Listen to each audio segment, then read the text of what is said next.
properties of nitric acids. Okay, already we this one properties of the nitric acid. Pure nitric acid is a colorless. Pure nitric acid is a colorless like a water. Okay, so it is a colorless liquid. But commercial nitric acid is a yellow or brown. Okay, color. Okay, commercial means large amount of HNO3 is look like yellow or in brown color. Yellow in color or brown in color. Okay, HNO3 is a fuming or hygroscopic liquid. Okay, HNO3 is a fuming or hygroscopic liquid. Okay, that means if you open the bottle of the HNO3 bottle, the fumes will come out. Fumes will come out. Okay, that's why if you in Telugu, we can call as a పొగలు కక్కే ద్రావణము. Okay, it will liberates the fumes once you open the neck. Once you open the bottles, it will forms. Okay, it will release the fumes. Okay, HNO3 is a fuming and hygroscopic liquid. Fuming and hygroscopic liquid. In gaseous state, it exists in a planar. Okay, in gaseous state, it exists as a planar molecule with two resonance structures. Okay, so pi bond in this compound structure, the double bond is between this nitrogen and oxygen. In this structure, the double bond is between this nitrogen and this is oxygen. Okay, that's why it is a in gaseous state, it will exist in the two canonical structures or two resonance structures with planar geometry. Okay, next point, in aqueous solution, in aqueous solution is a strong acid. Okay, in aqueous solution is a strong acids due to the presence of hydronium ion. Okay, this one HNO3, if it dissolves in the water, you will get the hydronium ion and NO3 minus. Okay, due to the presence of hydronium ion, aqueous solution of HNO3 is the strong acid. Okay, in the last class I reminded you that aqueous solution of ammonia is a weaker base due to the formation of ammonium hydroxide. Okay, similar point here, aqueous solution of HNO3 is stronger acid due to the formation of S3O. Okay, that is a hydronium ion. Okay, HNO3 will attack all the metals. Okay, HNO3 can react with most of the all metals except the noble metals. Like platinum, arum and silver. Okay, and HNO3 is the strong oxidizing agent. The product of oxidation is depend on the concentration of the HNO3. Okay, what I say that one? HNO3 is the strong oxidizing agent. The product formation of oxidation is depends on the concentration of the HNO3. For example, I will take here. Okay, so the HNO3 on reacting with copper metals. Okay, in dilute conditions, that is the dilute HNO3 will give the copper nitrate and nitric oxide. Okay, it's important point. Okay, whenever dilute HNO3 is used to react with copper metals, will give the nitric oxide. Okay, copper nitrate is formed. Okay, it will form commonly, but formation is nitric oxide. Same reaction if you carried out with concentrated HNO3, same metal copper will give the nitrous oxide, N2O, nitrous oxide. Again the copper nitrate formation is common, nitrous oxide. So here earlier dilute HNO3 is given nitric oxide, and concentrated HNO3 is given nitrous oxide. That's why first point I say that one. The product formation on oxidation of HNO3 is depend on concentration of the using acid. Concentration of using acids. Okay. Similar point again I am repeating. Whenever dilute HNO3 is used with the copper metal is the given nitric oxide. Okay, with the concentrated HNO3 is given nitrous oxide. Nitrous oxide. Okay, same reaction if you carry out with the other metals, zinc metal. Okay, zinc with the dilute HNO3. Dilute HNO3 is given nitrous oxide. Is given the nitrous oxide. Nitrous oxide. This is the NO2. Sorry, nitrogen dioxide. Nitrogen dioxide. Okay, and nitrous oxide. Please. Okay, with the dilute conditions give the nitrous oxide. With concentrated HNO3 will give the nitrogen dioxide. With the nitrogen dioxide. Okay, same here again with the dilute HNO3 give the nitrous oxide. Concentrated HNO3 gives the nitrogen dioxide. Nitrogen dioxide. Okay. Again similar other metals. Like silver metal, dilute HNO3 is given the nitric oxide. Nitric oxide. Nitric oxide. And concentrated HNO3 gives the nitrous oxide. Nitrous oxides. Okay. So these are the oxidation of the nitric oxide with the different metals. The oxidation product is depends on the concentration of the using nitric acid. Concentration of the using nitric acid. This is the very important chemical reactions of the nitric acids. Okay, very important chemical reactions of the nitric acid.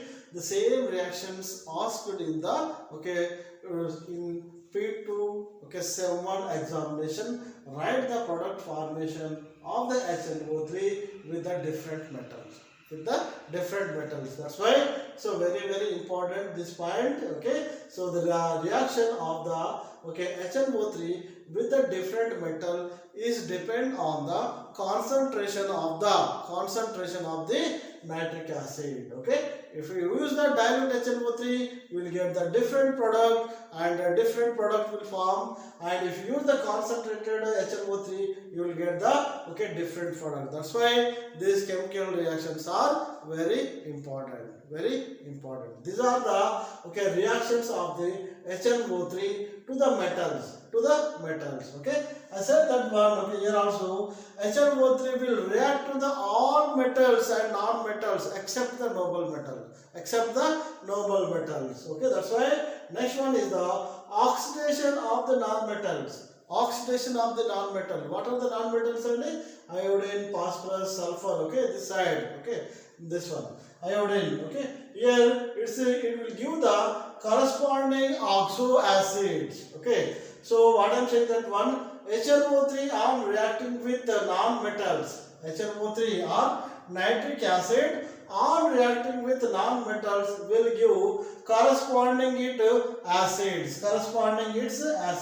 For example, iodine is a non-metal. On reacting with HNO3 will give the iodic acid. Okay, phosphorus again on treating with 20 moles of HNO3 will give the S3PO4 orthophosphoric acid. Again S8 sulfur is also a non-metal. On reacting with HNO3 will give the sulfuric acid. Okay, and carbon on reacting with the HNO3 will give the carbon dioxide and water and NO2. Okay, like that one. Okay, HNO3 on reacting with non-metals will give corresponding their acids. Okay, it is very easy to remember that one. Okay, 10, 20, 40. Okay, the increasing of the HNO3. Just you remember iodine, phosphorus, sulfur. Just you remember IPS. Okay, IPS. Most of people are interested to go in these services. IPS cadre, you can remember this word. Okay, so in iodine okay, if you use the 20 moles of HNO3, that many moles of NO2 will release. That many, okay. So how many moles of HNO3 you are taking, that many moles of NO2 will come. Okay, remaining balance you can do by the remaining one, okay, H2O. Okay, here 20 moles of HNO3 you are taken, 10, 20, it's a double, 10, 20, okay, just remember iodine, then phosphorus, okay, P4, that is 20 HNO3 will give the 20 NO2, 20 NO2. Again I have taken 20, again if it is doubled, okay, 40, just you can take as a 48. 48 HNO3 if you take, you will get the, okay, 48 moles of NO2. 48 moles of NO2. Okay. Here another important point. Okay. How many moles of, okay, iodine, phosphorus you are taking, that many moles of its corresponding acids will form. That many moles of corresponding acids will form. First point I say that one. How many moles of HNO3 you take, that many moles of NO2 will form. That many moles of NO2 will form. Second point I am saying is that one. How many number of the, okay, non-metals you are taking, that many moles of its corresponding acid will form. That many moles of corresponding acid will form. For example, iodine. Okay, 2 molecules of the iodine we are taking, 2 moles of the iodic acids will form. 2 moles of iodic acid form. P4, okay, 4 molecules of the iodine is there. 4 moles of S3PO4, S3PO4. S8, 8 molecules are sulfurs are there. 8 moles of the H2SO4 will form. Like that one, HNO3 will oxidize to the non-metal also to give the corresponding acids. How many moles of HNO3 we are taken, that many moles of NO2 will form. How many molecules of the non-metals we are taking, that many moles of the corresponding, okay, acids will form. These are the chemical reactions of the, okay, HNO3. Very important. This and this are the, okay, HNO3 is very important. Either Oswald process to the preparation of HNO3 or the properties of HNO3 with a different concentration, or the reactants of the, okay, HNO3 with the non-metals, okay, like these are the very important. Without reading of HNO3, okay, you should not go attend any examination. It's a very important topic in this 15th group elements.